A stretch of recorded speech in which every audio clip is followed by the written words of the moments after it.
नमस्कार, मी आशा ॲक्टिव्ह कुकिंगमध्ये परत एकदा आपले स्वागत।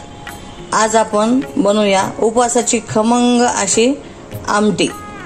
एक मिक्सरच्या भांड्यामध्ये आपण लाल मिरच्या मी 5 ते 10 मिनिटांपूर्वी पाण्यामध्ये भिजत घालून ठेवलेल्या आहेत, त्या आपण टाकूया।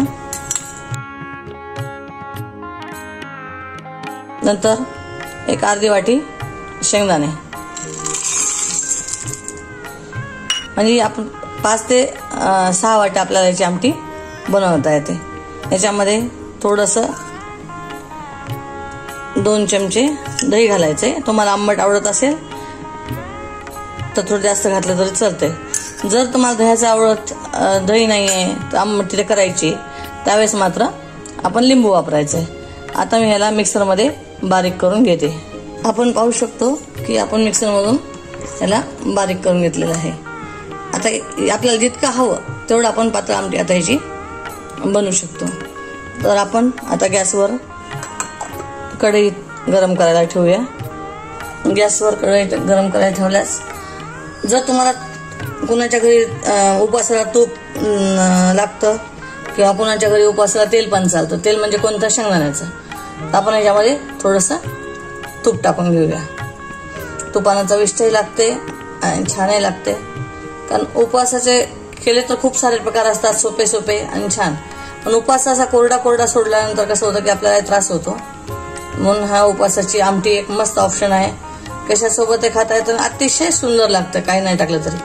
आपलं तेल किंवा तूप तापलेलं आहे, त्यामध्ये एक बारीक हिरवी मिरची करून आपल्याला टाकायची आहे। आता हे मिश्रण मी मिक्सरच्या भांड्यातून पातेल्यात काढून घेतलं, त्यामध्ये 2 वाट्या पाणी टाकलं आणि छान त्याला असं हलवून घेते। फक्त गुठळी होऊ नये म्हणून आपल्याला हलवायचंय। अगदी छान मस्त मिश्रण झालेलं आहे आपलं, आपण पाहू शकतो। असं आमटीसारखं आपलं मिश्रण झालेलं आहे। आता आपली मिरची पण तळलेली आहे, आपण आता ह्याला गरम फोडणीमध्ये टाकून घेऊयात। रंग मस्त येतो, आपल्याला हवी तेवढी पातळ करून घेता येते। यामध्ये आपल्याला मुख्य घालायचं म्हणजे किंचित साखर आणि शेंदीलोण। उपवासाचं असल्यामुळे चवीपुरता शेंदीलोण घालायचं। आता याला छान एक उकळी येऊ द्यायची। आता आपल्याला उकळी आली की गरम गरम आमटी गरम गरम भगरी सोबत उसळी सोबत खायला तयार। हे आमटी आता आपली एकदम मस्त उकळलेली आहे।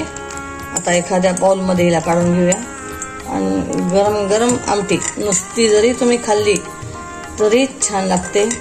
भगरी सोबत, उसळी सोबत, भगरीच्या धपाट्यासोबत अतिशय सुंदर लागणारी उपवासाची आमटी। आणि ही सोपी उपवासाची शेंगदाण्याची आमटी नक्की करून पहा आणि मला कमेंट्समध्ये कळवायला नक्की विसरू नका। थँक्यू।